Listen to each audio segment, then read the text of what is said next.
Dit is hem dan, de Walk Walk Dance.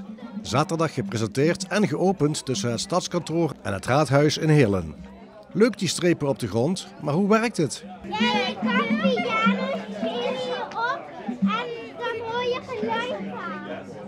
En dan kan je ook nog deze dingen maken geluid. We vieren hier de opening van de Walk Walk Dance.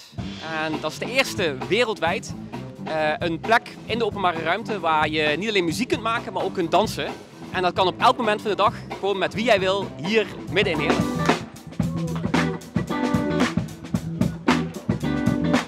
De Walk Walk Dance is onderdeel van het project Stad als Speeltuin.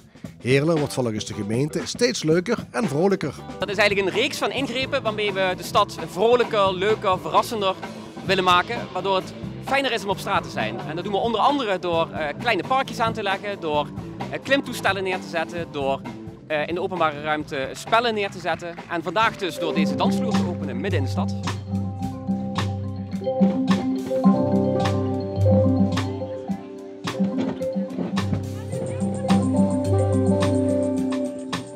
Melissa Mongiat uit Canada is een van de makers van het stenen muziekinstrument.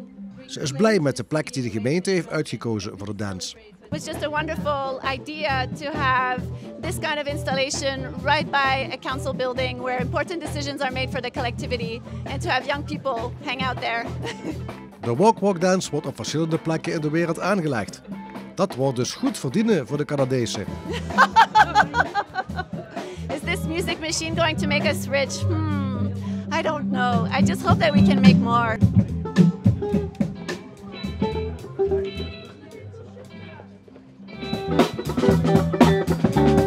En nu maar hopen dat er niet geklaagd gaat worden over de herrie die het instrument wellicht gaat maken. Nou, de directe buurman van deze dansvloer is de burgemeester. En ik hoop dat hij bij mij komt klagen dat hij heel veel mensen ziet dansen en heel veel muziek hoort, want dan is het een groot succes.